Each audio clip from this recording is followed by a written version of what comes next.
Hello, and welcome to the Future Christian Podcast, your source for insights and ideas into what it means to live as a follower of Jesus in the 21st century. At the Future Christian Podcast, we talk to pastors, authors, and other faith leaders for helpful advice and practical wisdom to help you and your community of faith walk boldly into the future. Here's your host, Lauren Richmond Jr. Welcome to the show today. I'm welcoming Kimmothy Cole to the podcast. Kimmothy is a community artist working with the ritual and gathering as tools for radical change. Their work prioritizes the creation of shared culture through a decolonizing lens. Cole is an accomplished visual, musical, and performance artist, bringing immersive experiences into mundane spaces. Their performance and ritual work has been featured in festivals, events, and venues across the U.S. They have certificates in Embodied healing and movement chaplaincy, and their first book, A Liturgy for All Bodies, New Words for a New World, is being released by Cyclical Publishing in early 2023.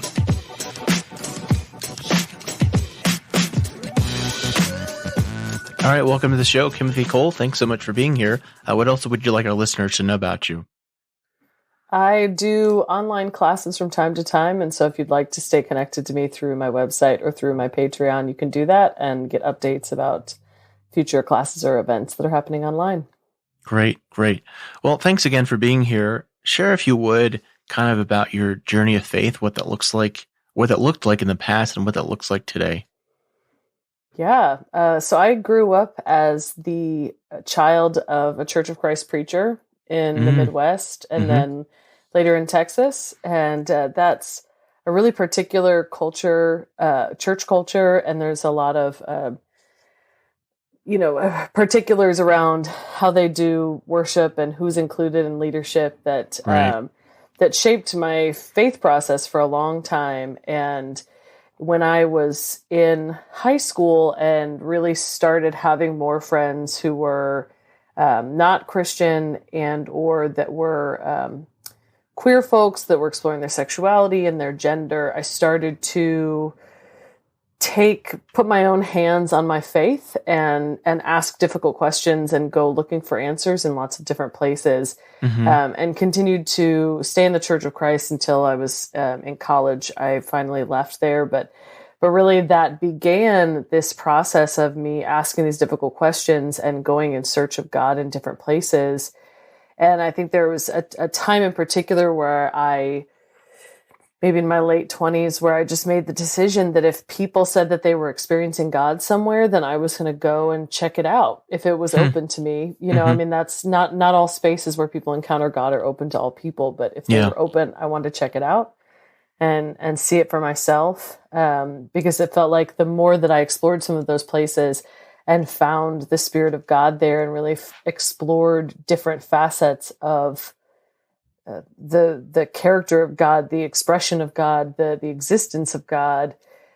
So many of the things that I was told when I was younger that were bad or satanic or evil or were going to get in the way of my relationship actually brought me so much deeper into relationship with God. Yeah. And a lot of the things that were ignored completely, like the natural world or my own body, looking at those and starting to see my role as one of many creations that fit within an ecosystem, that really started to shift that. And so at this point, my faith practice is much more rooted in the cycles of the sun, the cycles of the moon, the ways that that Creator manifests themselves in all of creation, and in particular, my part in the ecosystem of this creation where I find myself. And so it's like, as I get deeper into my relationship with God as Creator, and then into creation as my kin, my faith becomes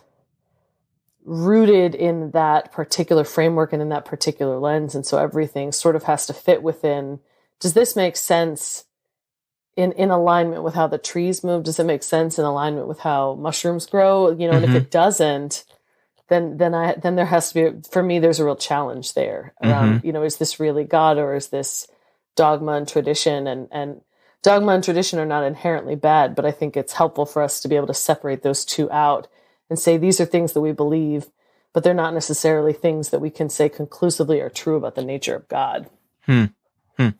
Okay, yeah, thanks for sharing that. And it kind of in that similar vein, what are some spiritual practices that have been meaningful for you? Time outside in the water. In the last, I would say 5 years in particular, I started to use my time at the water as prayer time, and to use the time to learn about how I fit into the ecosystem, and to just share and to cry, and, to be able to cry and then to go underwater and sort of feel the water mix with your own tears. There's just something really powerful about that just feels like you're kind of being held by God and by spirit. So that's a really big one for me, is just getting out into the natural world. And then I think also I'm a big proponent of smallness and slowness. I think so much of our culture, in the ways in which we disconnect from God, are either trying to make things bigger than they need to be or want to be, or making things faster than they need to be or want to be.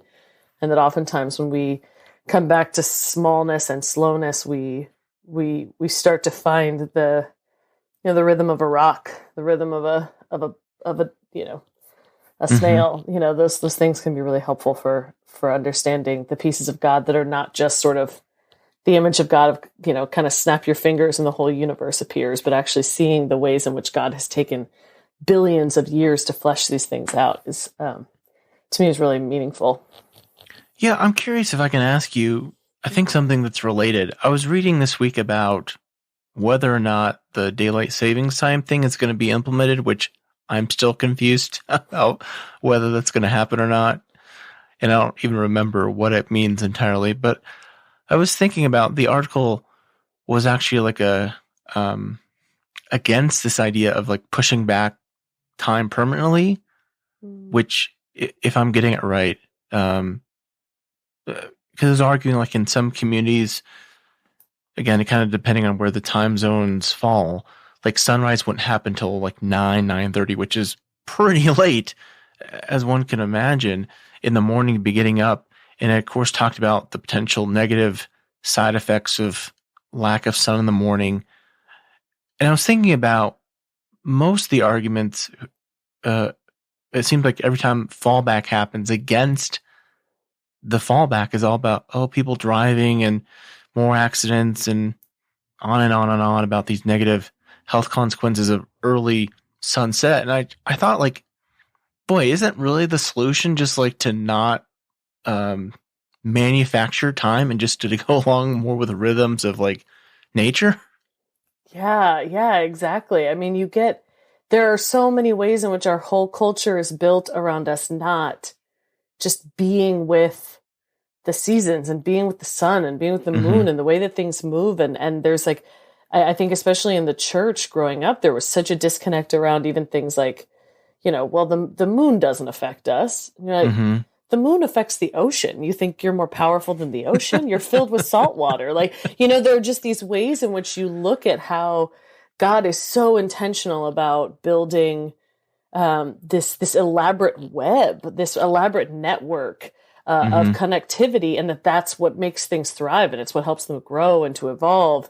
And human beings kind of come along and we go like, we're doing it this way. It doesn't matter, where you live, or, we're going to have 300 million people, everybody from northern Alaska to southern Florida are all going to function in the same sort of convoluted idea of time that we then all have to accommodate in order to make our jobs work. And there's just this way in which it feels like we've built an entire culture to exist out of alignment with God. And then we sort of look around each other and go, wait, why is the planet dying? Why are we so miserable? And it just, I don't know. Yeah. I could go on about this forever because it feels very important to me, but yeah, I'll stop there. I appreciate your thoughts on that for sure. Unfortunately, we are here to talk about your forthcoming book, A Liturgy for All Bodies. And share, if you would, I guess I didn't give you this in advance, but I'm always curious from authors, like, to hear like kind of what inspired the book, like why you're like, this needs to be a book. Yeah. For years I have been in spaces where I would be in churches, and oftentimes would end up in churches that had a decent amount of money, not necessarily wealthy churches, but enough money that they owned a building, right? That they had several staff members, and I would sit in worship services, and oftentimes, I a large part of my adult life and through my 20s, I was working as a professional artist. That's how I was making my money. So I was paycheck to paycheck, and I was stretching everything thin, and I would walk in and I would sit down and we would read liturgy about like how we need to help the poor, and how this is what Jesus is calling us to help the poor. And just having this moment of like, do y'all not see that I'm here? I'm right here. Like I'm the poor, but we haven't built a community of relationships so that you can actually be present in that with me and work with me and help me. And that there are probably lots of ways in which, if we had really been in each other's lives, that might not have been the case, right? There could have been 100 different ways in which that could have been met outside of just saying, we're going to give you money. But that like deep relationship and mutual aid is not the same thing as charity. Yeah. And so, for me, there always felt like there was this piece of that. And then as I came out as non-binary, and I would be in spaces, and it was brothers and sisters, and, the daughters and sons of God, and right, all of this kind of binary language, and this question again of like, do y'all not see me? Like, am I invisible here? I don't know how I keep walking into this space and being really clear about who I am, and yet still our language in no way, shape, or form includes me. Another one of my closest friends, childhood friends, is deaf, right? And you walk into how many Christian spaces that use deaf as a synonym for unable to perceive, unable to make connection, unable to take in information effectively. And so in this way, it's like, but I look at my friend who's deaf, and I'm like, that person is incredible perceiving things, they're doing linguistic research on a, PhD level. Like, this is not somebody, deafness is not a thing that keeps my friend from taking in information or sharing information. And yet we continue to use that language. And because of that, we don't see people in their entirety. We don't see what they bring to the table, what they bring to our communities. And so, for years I've seen that, and I've been writing my own liturgies and trying to share things because I do ritual work, and ritual is the focus of my artistic work at this point. And so then I went to, when I met Brendan McClanahan, who works with Cyclical Publishing, I, at one point, just shared this idea with him and said, I think that if we're really going to take seriously the idea, if our language is really going to be reflective of who's coming into the church, which I would think we would want, right? That we would want our churches to be spaces where people walk in and they see themselves reflected in every area. That's going to have to include the language, and that language is one of the first ways that we really start to shift our frameworks on things, whether that's spiritual, academic, or emotional, or whatever.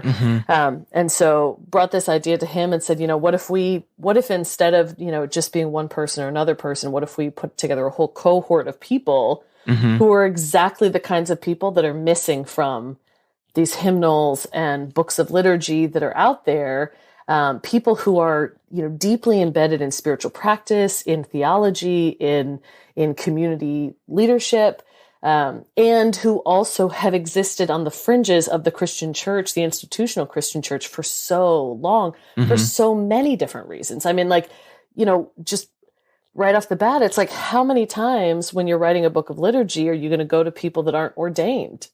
Yeah. How many, there are just some really basic kind of gatekeeping ways in which we don't hear from people, because we say, well, it's the people that have done X, Y, and Z. They're the ones we need to be listening to. Right.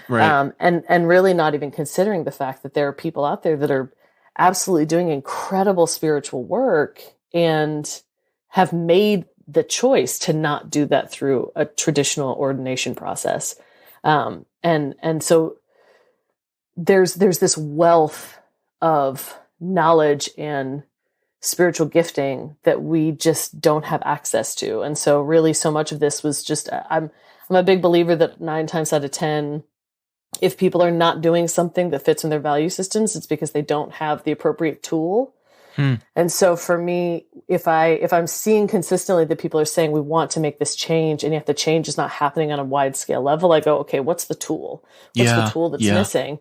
And so this feels like not just mine. I mean, there's a whole cohort of writers on this, but that at least some part of my effort to kind of try to create the tool that people can use to move in this direction. Yeah, I like that metaphor, I guess, that language of providing tools to help people make change. Sorry, I'm scratching down that note here. I think in my own, I'll try not to be too specific here, but in my own family context, I'll say, I think of those whom I love wanting to be better in their relationships and not have, that's the word I've thought about, like their faith context just don't provide them the tools to really be better. So I think that's helpful language. Speaking of language, I was going to ask, and you were kind of providing some concrete examples there in your first part there about like some of the ways that liturgies exclude. You mentioned A-list language, right? With like the word deaf. I think you named something else. What are some more common examples that you see? Deaf, alongside deaf is a word that I just kind of generally, we tend to use the word lame a lot in the church, which is, I don't know anybody who has difficulty walking that wants to be described that way. And yet we continue to use that language. We continue to use the language of blindness in a similar way that we do deafness. And I think when we do things like communion, we focus so much on financial gifts that we really miss an opportunity every week to let people present gifts that are not financial and to be intentional about what those gifts are. We talk a lot about victory language and military language is really prevalent. And I'm going to speak as somebody who has never been in the midst of violent conflict, but generally speaking, like, the idea of God as this sort of conqueror summons up for me a lot of images of colonization and violent takeover, which doesn't feel familiar to me in my experience with God. So I think there's things like that. There was another one I was just thinking of. Now I've probably forgotten it. I think that there are these ways in which we have, father language, naming God as the Father exclusively. And I think there's something about, like, I'm really intrigued by the idea of worshiping a God that has no name, because there are so many traditions where God really has a name. And in the Judeo-Christian tradition, God doesn't really have a name. And instead, God is only named through relationship. And so our relationship to God, naming God as Father over and over and over again without the complements of mother, parent, creator, friend, ally. I mean, there's so many different ways that God is discussed and so many different ways that we experience God on a relational level. But yet in our liturgy, more often than not, it becomes parental, and it largely becomes either mother or father. Even things like using singular pronouns for God versus I am a big believer in the they them pronouns for God, because we name a God that is both singular and plural at the same time. But then we don't utilize the pronouns that we have in our language that actually allow us to refer to God that way. So it's like, it's not necessarily these huge things of like, well, this is sinful or this is evil. I think some of them are. I think that we continue to use offensive ableist language, especially in the church. I think that there's something about that's like, we need to step back and really try to step back into alignment with God and how God talks about people, whose bodies work in different ways. But I think even there's just on things like the pronouns where we can just expand our brains a little bit and tease that out and really embrace this sort of wild God that has never desired to exist in our names and in our boxes. And to just kind of let God continue to be this sort of wild, malleable thing that we're really only catching glimpses of anyway. And so let's celebrate all the different glimpses. Yeah. I appreciate you sharing that. It seems like pronouns are once again, like as we're recording this, once again, like a hot button issue for folks. And maybe I'm being too innocent. I can't think of the word. Too simplistic in my thinking. I just don't understand why it's such a big deal to like call people how they want to be called. Agreed. Is there more to it? I mean, I'm sure there's.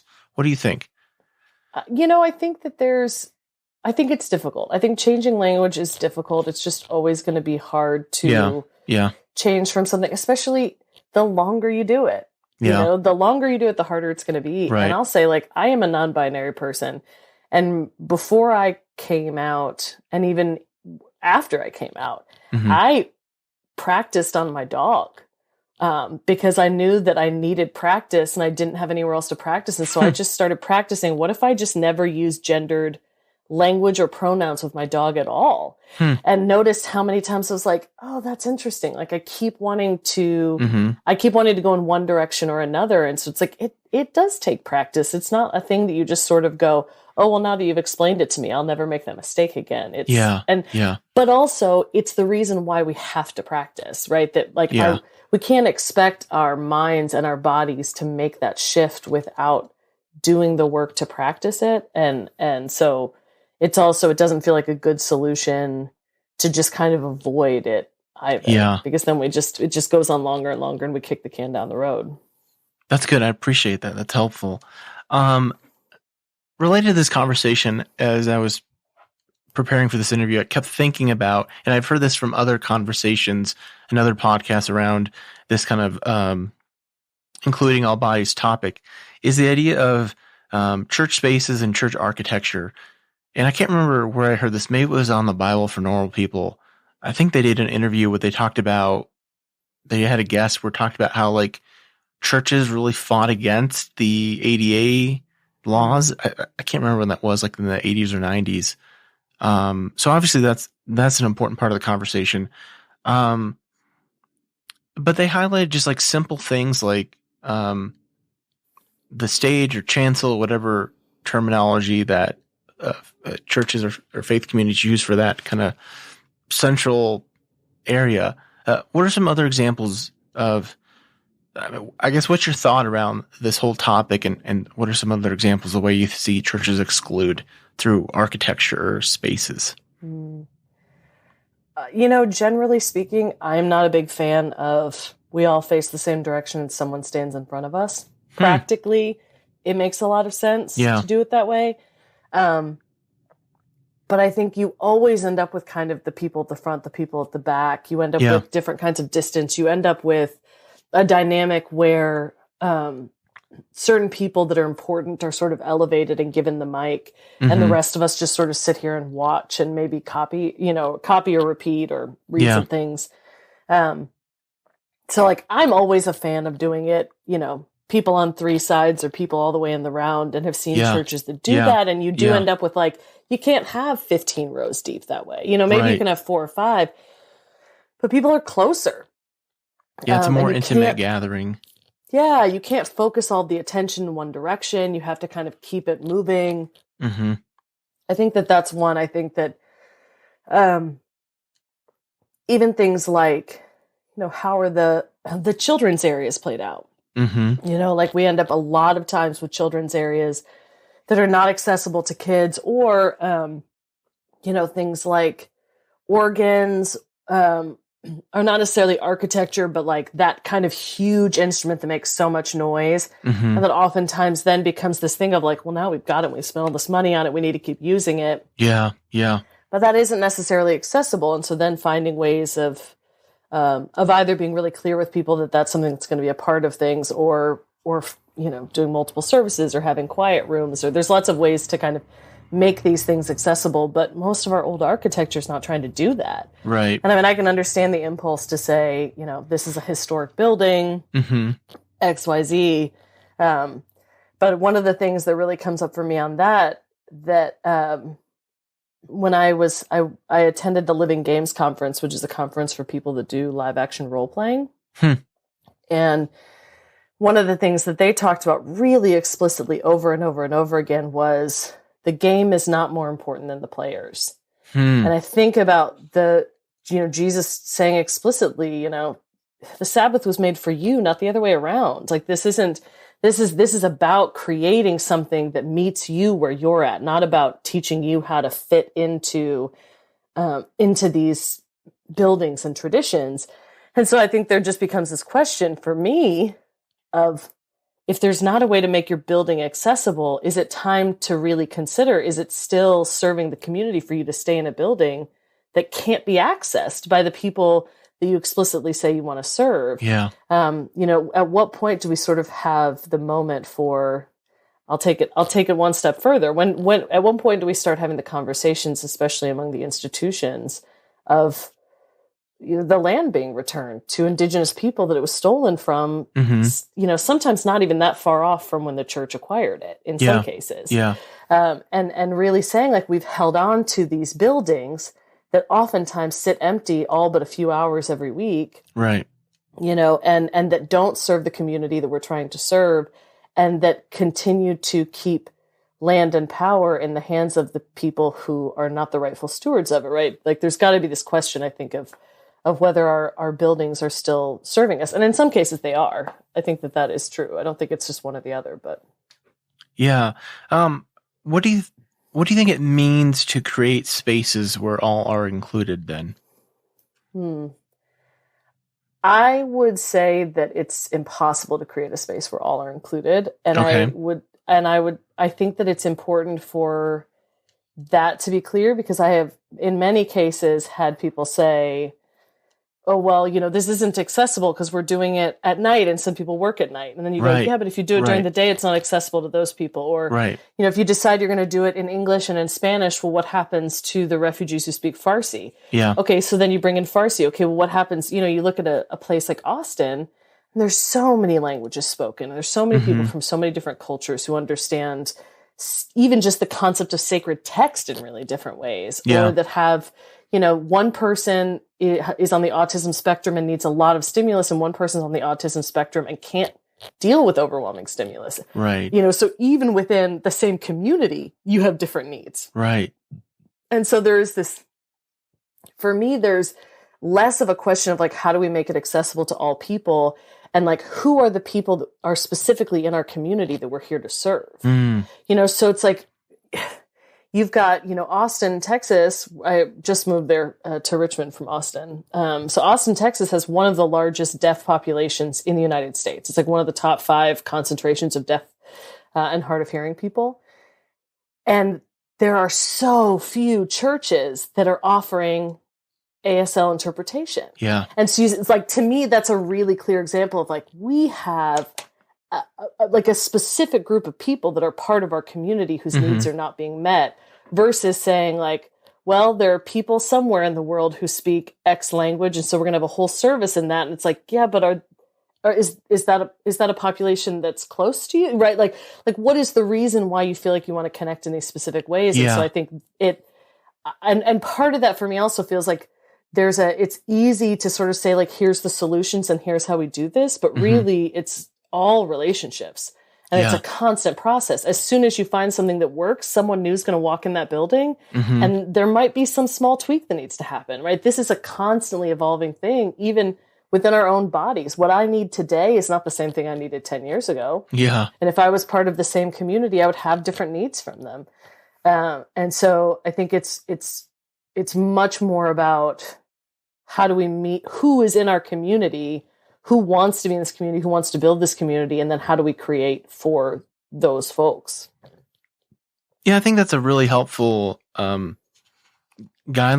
if that's a fair word to say, that knowing who are the people in our community to serve, and like you say, through relationship, because I can, again, like you mentioned, trying to be all things to all people is going to be really hard. Frankly, impossible. I can imagine, or like you said impossible to include all. What are the ways? Do you have any stories or examples of ways you've seen churches or community faith like do this really well? Yeah.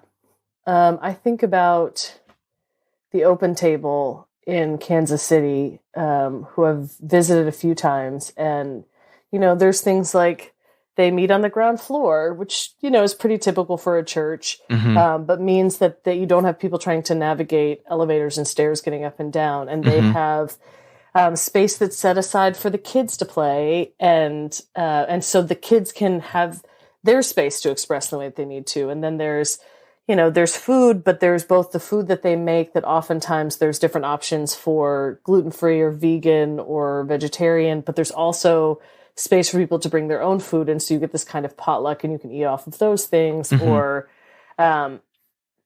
having sitting people in tables so that it becomes more relationally focused rather than us just all facing the front and putting all of the emphasis on the person standing at the front. So that's one example, one community that I think has done some really interesting things to try to meet different needs in different ways. I think, this is not a church, but I think, the Living Games conference that I referenced was really great. Yeah. They had made all of the bathrooms were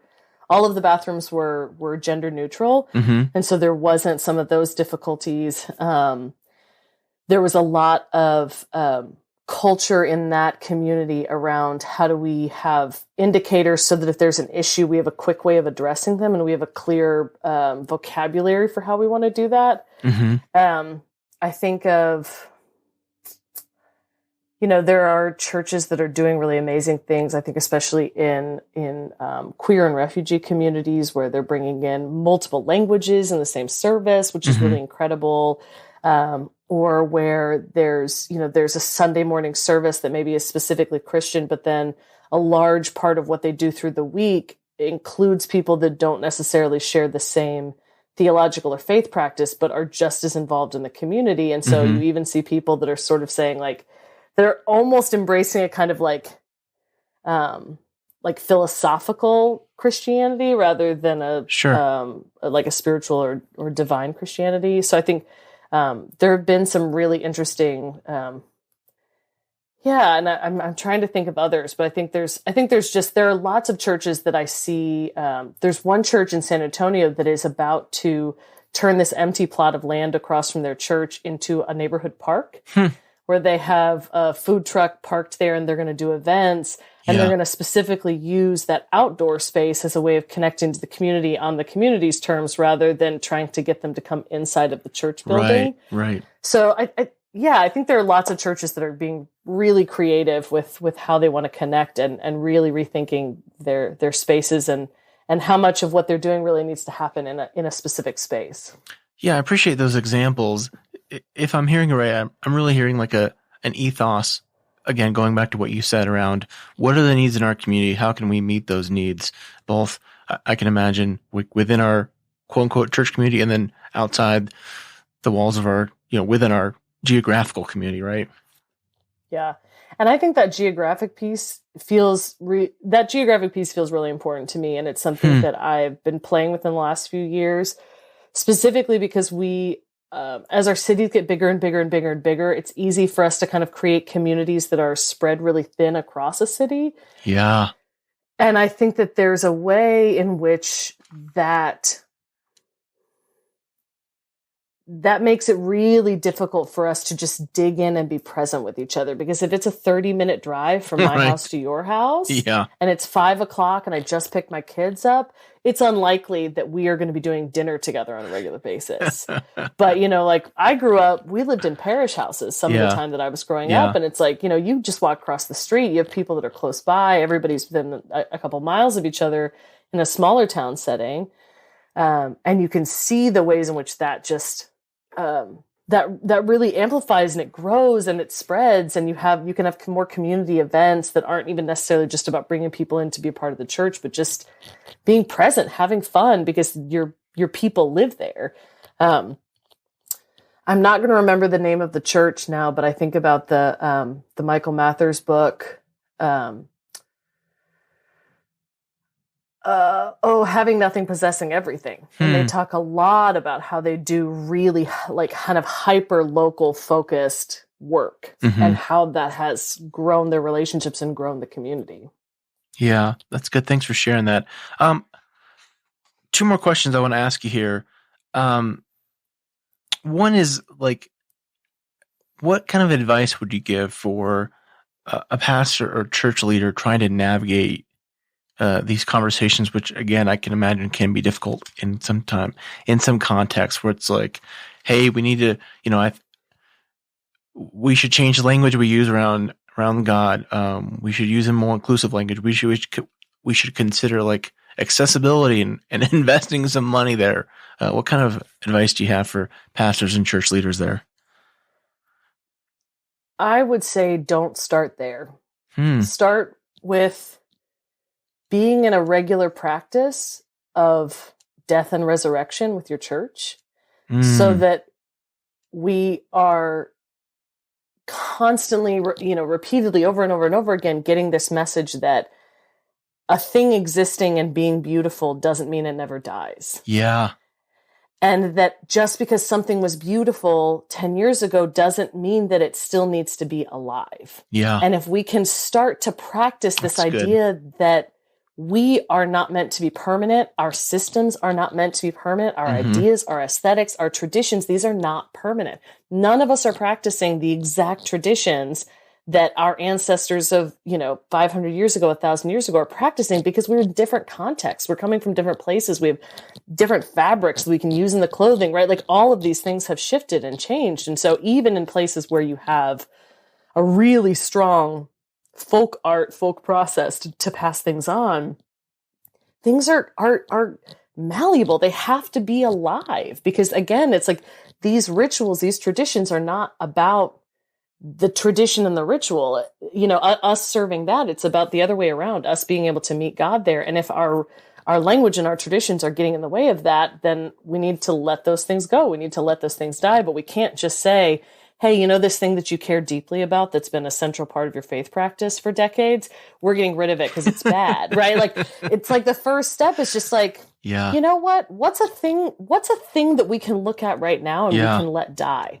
And that, that we can celebrate its life. Like, how do we just start practicing that? Because I think then we start to get to this place of going, I think practicing death, and then I think also play. I think when we can be more playful and we can be a little bit more open to saying, you know what, guys, we're going to try a song today that none of you know, and it's probably not going to go well, and we're all going to survive and we're all going to be fine and nobody's going to hate each other at the end of it, right? Like, but the stakes are actually really low.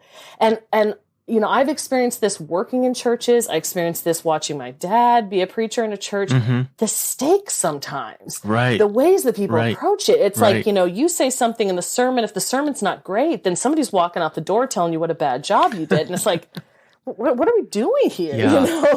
Like we need to be able to enter into our community spaces and say, yeah, let's try something. And it's like, we're regularly going to try new things. And oftentimes they are not going to work. And we're all going to be okay. And what can we learn even when they don't work? I mean, I think about when I was much younger in acting school, and we had this director who said, tonight, she would do this when we did shows. She'd say, tonight, I want you to make a choice that for a fact will not work. And I want you to make it anyway. And we would go through and we would just make ridiculous choices. And every single time I would find something and go, that didn't work, but I found something. I realized that I was not bringing enough humor into this moment, or I realized that actually I needed to be a little bit more vulnerable, or, right? Like you find things in your failures. And if we treat failures like they are the end of the story rather than kind of the gateways that we pass through to get to where we're going, then failure becomes scary. But if it's this something that's just a natural part of the cycles of learning and growth, then hooray for failure. How great. You failed. Like what a wonderful thing for you to do for the sake of our community and for the sake of getting to know God better. That's great. Failure as a gateway, not an end. I love that you brought that. I was thinking back to someone I had on the pod, Reverend Anna Mitchell Hall, perhaps Dr. Anna Mitchell Hall. Look up her name. She has some good work. She writes in one of her books about recommending that churches, before they start a new ministry, like in that process, whoever's going to start the new ministry needs to write a eulogy for that new ministry. Isn't that fabulous? I love that. Yeah. And then I love that. Something else I can imagine you would appreciate. I was thinking back just to some of my hospital chaplaincy work about how bringing more ritual can really kind of soften that pain and that loss. So I can imagine even as you're doing that regular practice of death and resurrection, building space for ritual can really go a long way in helping ease that pain and transition. Absolutely. Because, ritual is the art of transformation. It's the skeletal system of our lives. And if every time we enter into true ritual, we do it with the idea that we will be changed, that the world will be different on the other side of that. And so to regularly engage in a practice that is specifically about changing and not being the person that you were, just you start to realize what a wild and dynamic creature you are as well. Yeah. Well, this has been a fabulous conversation. I had so many other questions I was going to ask you, but the conversation just kind of flowed, and I hope you're okay with how it flowed. Oh, last question here before we take a break. You mentioned acting school. I was just talking with a friend and colleague here recently about kind of advice for pastors, something unorthodox, and he mentioned acting, like churches or pastors should take acting classes. Would you agree? 100%. Okay, 100%. Why? I have been wanting forever to teach a acting for preachers class. Well, because if you're looking at it from the larger perspective, theater is all about telling a story and kind of guiding you through those. And in my mind, a solid ritual does the same thing. And so doing that crossover of skill set plus learning how to act, you start to get a sense of, oh, when my body does this, it conveys this. Or when I use this language, it feels like this. Or even just things like pacing. Knowing that you have to earn a pause. This was one of the big things we were taught when I was taking acting classes is, you can't just pause all the time, or it doesn't mean anything, right? You have to work up to it and you use your pauses effectively. But even basic things like that around just how do you express yourself? How do you come to things with different intentions. I 100% agree. 100%. All right. Well, this has been great. Again, the book is, whether it's out or not, will be A Liturgy for All Bodies. I encourage folks to check it out. Let's take a quick break. We'll come back with some closing questions. All right. We're back with Kimmothy Cole, and really appreciate the conversation, and looking forward to checking out the book when it's here. I always invite folks to take these closing questions as seriously or not as you'd like to. But if you're Pope for a day, what would that day look like? What do you want to do? That sort of thing. If I'm Pope for a day, the first thing I do is I release all of the land back to the indigenous nations that they were stolen from. That's the first order of business. And then dismantling and selling off the Vatican and using that money to feed all of the people that could eat. It's a big day. It's a big day. It's a big day. I'll get the wheels. You just have to sign some decrees, right? And then you can have several days after that where they make it happen. Yeah, sure. You're Pope. You can. Thank God. A theologian or historical Christian figure you'd want to meet or bring back to life.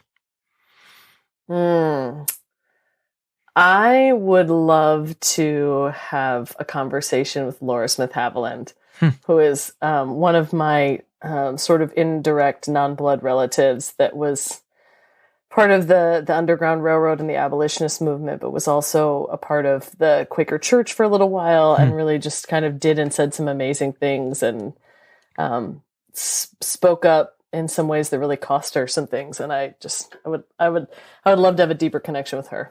Awesome. What do you think history will remember from our current time and place? I think that history will remember us very similarly to the way that they remembered Rome right before it fell. Wow.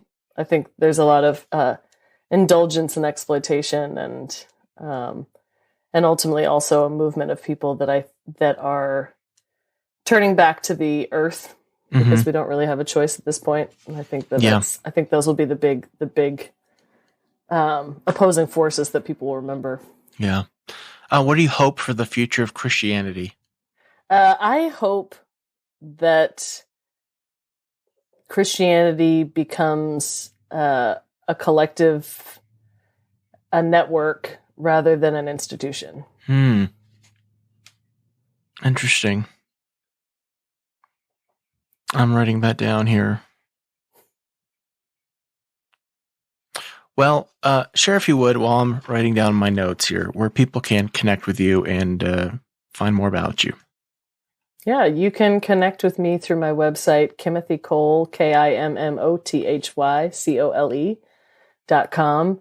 And there's everything from ways to connect with me to do individual ritual work, to have me come out and teach or preach or share. There's workshops posted there. I post everything about my performances. You can read some of my writing as well. So it's really the best place to connect with me. I do have a Patreon and some social media, but mostly I work through that website. Awesome. Well, again, thank you so much for your time. Really appreciate the conversation. Encourage folks to check out the book. But before we go, I always leave folks with a word of peace. May God's peace be with you. Thanks for joining us on the Future Christian Podcast. To learn more about Lauren or the podcast, visit future-christian.com. One more thing before you go. Do us a favor and subscribe to the podcast. And if you're feeling especially generous, leave a review. It really helps us get the word out to more people about the podcast. The Future Christian Podcast is a production of Torn Curtain Arts and Resonate Media. Our episodes were mixed by Danny Burton, and the production support is provided by Paul Romig-Levitt. Thanks, and go in peace.